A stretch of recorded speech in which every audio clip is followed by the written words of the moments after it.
আর্জেন্টিনার জার্সিতে কালো বাহুবন্ধনী দেখে অনেকেই হয়তো প্রশ্ন তুলেছিলেন কিসের শোক এই দলে। সুইজারল্যান্ডের বিপক্ষে কোয়ার্টার ফাইনালে মেসিরা মাঠে নামার ঠিক কিছুক্ষণ আগেই আর্জেন্টাইন ফুটবল অ্যাসোসিয়েশন নিশ্চিত করে দুঃসংবাদটি। না ফেরার দেশে চলে গেছেন আর্জেন্টাইন ফুটবল ইতিহাসের অন্যতম সেরা মিডফিল্ডার অ্যান্তোনিও রাটিন। বয়স হয়েছিল 89।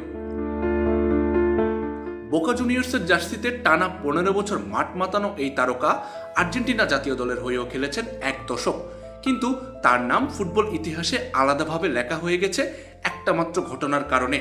1966 বিশ্বকাপে আর্জেন্টিনার অধিনায়ক হিসেবে ইংল্যান্ডের বিপক্ষে কোয়ার্টার ফাইনালে ওয়েম্বলি স্টেডিয়ামে যা ঘটেছিল তা আজও ফুটবলের কিংবদন্তি গল্পগুলোর একটি। ম্যাচের 36 মিনিটের মাথায় এক ফাউলের প্রতিবাদ করায় জার্মান রেফারি রাটিনকে মাঠ ছাড়তে বলেন। ভাষাগত জটিলতায় রেফারির নির্দেশ বুঝতে না পেরে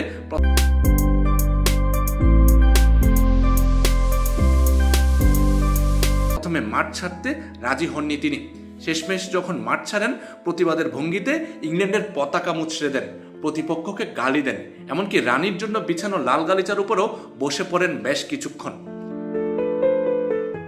সেই বিশৃঙ্খলায় ফুটবলে নতুন এক নিয়মের জন্ম দেয়।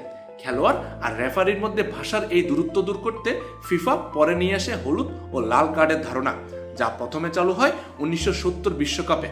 ওয়েম্বলির সেই ঘটনা ইংল্যান্ড আর্জেন্টিনার ফুটবলীয় বৈরিতারও বীজ বুনে দিয়েছিল, যা পরে আরও গাঢ় হয় ফকল্যান্ড যুদ্ধ আর ডিয়েগো ম্যারাডোনার হাত দিয়ে করা সেই বিতর্কিত গোলের কারণে। রাটিনের স্মরণে কালো বাহুবন্ধনী পরেই মেসি ম্যাকঅ্যালিস্টাররা নামেন সুইজারল্যান্ডের বিপক্ষে সেই লড়াই। আর সেই ম্যাচ জিতেই আর্জেন্টিনা এখন সেমিফাইনালে মুখোমুখি হতে যাচ্ছে সেই ইংল্যান্ডেরই। রাটিন বিদায় নিলেন এমন একদিনে যেদিন ইতিহাস যেন ফিরে এলো সেই একই মাঠে, একই প্রতিপক্ষের নাম নিয়ে। এই মিলটা কি নিছক কাকতাল? আমজাদ হোসেন আবির, খেলা 71।